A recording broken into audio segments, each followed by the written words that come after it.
Gihulagway sa atong unang pagbasa ang kinaiyas tao nga dautan o ang kinaiyas sa mga taong buutan. Ang mga dautan, maglagot sila kung naay magbinuutan. Ilang dagmalan, ilang daog-daogon, o niya ila pagyong patyon. Kaya maglagot gid sila anang sultihan sila nga sayop ang ilang gibuhat. Kanisang mga tao nga buutan, magsigi sa nig-angkon nga sila anak sa Dios, kauban sa Dios, o niya musaway gid ni sila, mubadlong gid ni sila sa buhat nga dautan. Bisan pa man og mga matay sila. Gilingiyay mong tupad ing na di ka masuko og naay mubadlong nimo na di ra ka maglagot og naay mubadlong. Sa ato karong mga leaders sa simbahan man or sa gobyerno, tan-aw ninyo gyud in general ba kita mga Filipinos in general, kaming mga leaders o kamong mga leaders sa inyong tan-aw, makadawat ra ba nga badlongon ang mga gitawag nato in quotation hiwi nga binuhatan? Ay, kana kay bawo mo. Kana bang ang atong kinaiya ba badlongon gani, mubaos gyud, mangita sag paagi nga daog-daogon, lisod-lisoron sa tika? Mao nay kinaiya sa mga dautan. Kana bang mubaos gyud, di gyud magpa ila nga daog siya, mangita gyud paaging makabaos. Mo nang subo kay tan-aw no ang atong form of government nato, democratic man kani, parliamentary. Mo nang doon natay tulo ka equal offices sa atong gobyerno aron kuno na ay check and balance, na ay executive, na ay legislative, na ay judiciary. Karon nagkagubot sila in relation aning pag-aristo o pagpadang adto sa ICC ni former President Duterte, ning react ang naa sa judiciary kay wa lagi kanang gitawag og due process of law, wa moagi sa atong korte nya, naa man na sa atong kuan gyud constitution o sa atong justice system sa nasod, bisan gani sa international kuno nga justice o mas takibawan na kay magtuon ana, naminaw ra man taning ilang mga ning komentaryo diha. Ila masang gipang cite ang mga provisions nga respetuhan gyud ang justice system sa matag nasod. Gani si kana kunong presidente sa Prime Minister ba na sa Israel o Prime Minister o kanang presidente ba na sa Russia, naa man sad na sila'y warrant of arrest gikan sa ICC pero wa gyud na sila matandog ngano man tungod kay iagi mas due process sa ilang nasod nya, wa man mo cooperate ang justice system nila sa nasod, wa man mo dawat sa warrant of arrest nga gikan sa ICC. Hangtod karon wa gyud sila maaresto ana nya. Kita dinhi wa man ta mo dawat, wa jud ta mo dawat kay ngano man wa may korte nato dinis Pilipinas nga ming dawat o nya ming issue og warrant of arrest ngadto sa atong former President Rodrigo Duterte. Sa tinud-anay ang atong korte sa Pilipinas, ang judiciary, wa mo dawat ana. Ang ato sang legislative branch ni question ana, mo bitang gahiring na karon nya ang nangulo sa hearing sa legislative sa Senate si Senador Amy Marcos. Ang igsuon ni Presidente Bongbong Marcos nga si Bongbong Marcos mausad ang head sa executive branch. Nya gi-question karon sa Senate, sa legislative branch, gi-question ang validity, ang legality sa katong pag-arrest o pagpadala ni President Duterte ngadto sa prisuhan sa ICC dito sa The Hague, Netherlands. Og nanggawas diha karon sa hearing nga sa mata sa atong balaod sa konstitusyon doon nagyoy paglapas. Nya sa ikaduhang hearing nila gahapon ba to? Tanawan niyo social media gahapon na sila ikaduhang hearing, wa na manunga ang tanan nga katong gipatawag sa executive department, wa na manunga nya matod pa sa ilang sa may tawagan ng Secretary General ba na sa executive o tigpama ba niingon dito nga dili na patungahon ning claim sila o gitawag og sa tawagan na executive privilege nga dili pwedeng pugson ang usa ka executive leader nga nas executive branch nga motungaan ang hearing or ma-persecuted na sila immunity ana. Kini ba ingon ani unsaon man pagka-check and balance kon mag-inananay na sila sa ilang gahom. Nabita sa Rigi Vlog, ambot tinuod ba to, i-check lang na ninyo, pero nalingaw lang sa ko ba, si President Netanyahu, kanang sa Israel, nibisita ko nung adto sa Hungary, na may video, niya ang Hungary, member sa ICC. Niya, na ay pending warrant of arrest, si Netanyahu, niya nisod ka sa nasod nga, member sa ICC. Di sa ato pa parihaan ng giingon nila nga gi-arrest si President President Duterte tungod kay ang Interpol mo'y nihatag og red notice nya wara ba day kunoy red notice matud pa sa hearing sa Senate. Nihatag og red notice kuno ang Interpol nganhis Pilipinas nga dakpa na ninyo i-arrest na kay naa na siya crime against humanity. Nya kanisad si Netanyahu, naanasa na siya notice gikan sa ICC, and for sure, giagi na sa Interpol. So sa ato pa, ang mga members nga nasod, anywhere sa kalibutan, na ay hangyo nga kung muanha na dihang tawhana, dakpa dayon ninyo.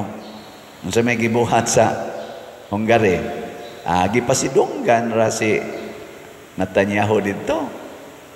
Wa gyudak pa. Nganuan, moagi pa man sa ilang legal ilang korte. Nya ni-refuse man ang Hungary nga ilang i-implement ang maong arrest warrant. Ang ilabang korte ba ni-refuse. Ilang masanang katungod. Di gyud kuno kapamugos ang ICC.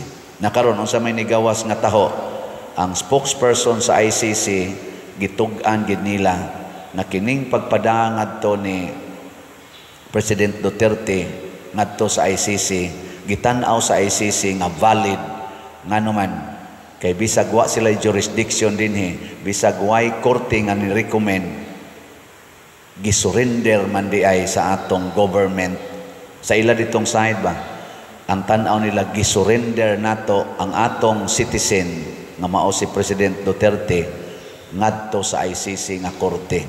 Ang ato yung gobyerno mismo maoy ni surrender. O kinsa may nagpirma ni ana nga maong surrender ang executive department.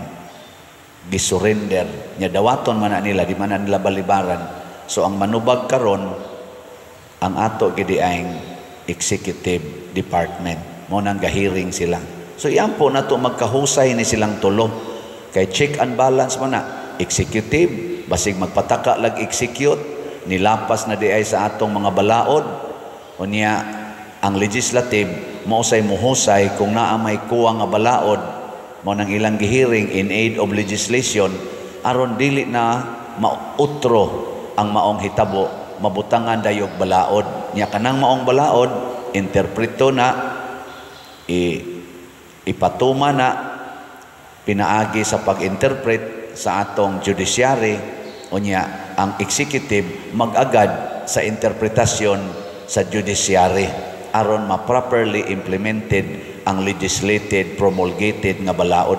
Ingon ani kanindot ang atong sistema sa nasod. Pero giyatakan na gani na maong sistema sa pipila ka mga gamhanan kuno maguba ta. Mauna ang mga dautan. Muguba og balaod para sa public welfare. Unya masuko pagyod kung badlongon. Kusog kay sila moingon og fake news.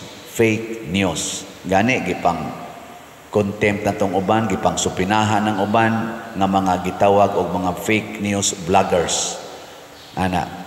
Pero karon na gisigihag pangayo nga news nga niadto kunong March 11 na uli na ang First Lady dinhis Pilipinas alas 4 mating ito pasados kaadlawon niadtong March 11. Hangtod karon ang gipangayo paghihapos mga netizens diha og inyong tan-aos vloggers nga mag live interview sa mga media conference, mag live hangtod karon wa gid na mahatag kay naa say mga grupo nga nagsigig ingon wa lagi mauli.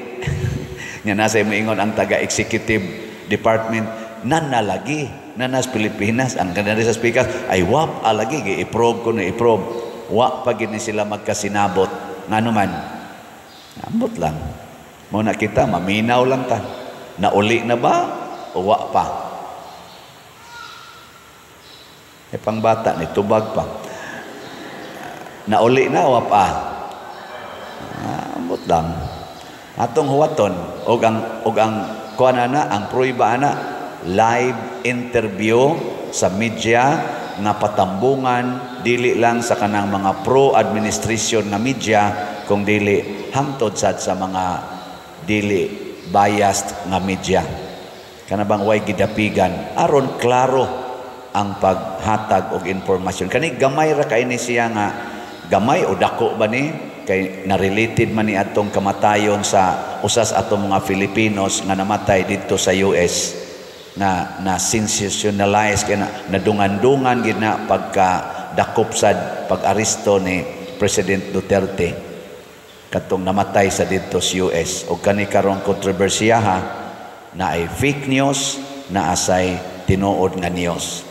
Karon si Kristo niingon nakaila ba gyud mo nako dili ka na fake news ang inyong knowledge nako ang tinuod wa mo kaila sa nagpadala kanako mo nang inyo kong gidumtan o kinsa may nagpadala ni Hesus aron kita luwason matud pa niya pinadala ako sa amahan og ni ako aron pagtuman sa sugo sa akong amahan inyong amahan pero wa mo kaila kay di man mo mutuo nako matud pa ni Hesus.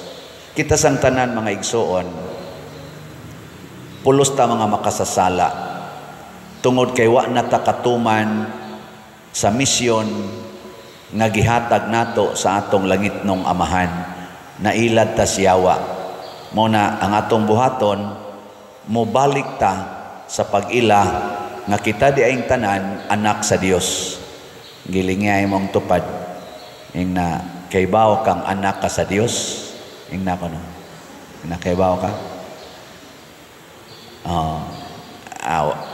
galisod pa gani mo glingi no. Niya karon first Friday maron sa Abril kuan ron nato debosyon sa Sacred Heart of Jesus.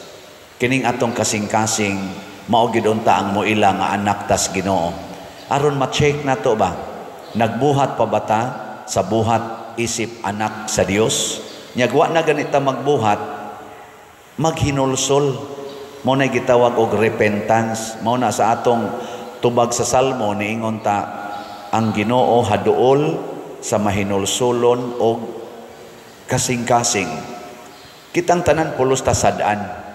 Pero ang Ginoo duol sa mahinulsulon og kasing-kasing. Nganuman kay ang mohinulsol sa iyang sala mo paduol manas Ginoo pasabot mo subay sa pulong sa Ginoo. Pero ang mo insistir sa iyang sala magpalayo nas Ginoo og luma na siyag atake siyawa mo nang naa na siya daghang kasakit daghang mga sakit og kasakit hangtod gina siya mamatay. Tanawa, kinsa may mas malipayon og naong? Kinsa man? Ang Team Duterte o Team Marcos? Ay lagtubag. Analyze lang, matanaw-tanawa. Kinsa may malipayon nilag mga naong? Kinsa may aligri nila kung mag-rally na ni sila, magnamaron, ang kumpanya man sila. Kinsa may dunay nahatag na murag kadasig sa mga tao, nga ang tao mamakpak yung maayo, musinggit pag yun sa mga ngan, inana. Ang Team Marcos o Team Duterte? Hilom lang, hilom. Ayun lang ito ba? Analyze lang. Pasabot, kining mga tao nga, mga kandidato nga, kanabitang murag uga na kaistanan ang ilang relasyon sa mga tao, nga bisag mo ingon pa sila pamakpak mo, di gyud mo pakpak dayon. Kuha na, ni-insister na sila sa ilang sala, dili na sila attractive sa kasing-kasing sa mga tao, tungod kay ang ilang mismong kasing-kasing layo sa Ginoo. Ang Ginoo ra may makahatag og kalipay, pero kini gani mga kandidato nga inig-adto pa lang nila mamakpak ng mga tao, nga mosinggit sa mga ngan nga gusto nila isinggit in support niining maong mga kandidato, kana magpasabot nga ilang kasing-kasing dunay kaduol. Di sa na sila ingong dili sadaan, mga sadaan sana, pero duol-duol sa Ginoo. Ngano man makakunik man kita sa atong kasing-kasing ngadto sa uban, basta ang atong kasing-kasing na ay Ginoo. Ngano man kay ang kasing-kasing sa tao maunay balay sa Ginoo. Munang moingon ang Ginoo, hukman ta mo base sa inyong kasing-kasing.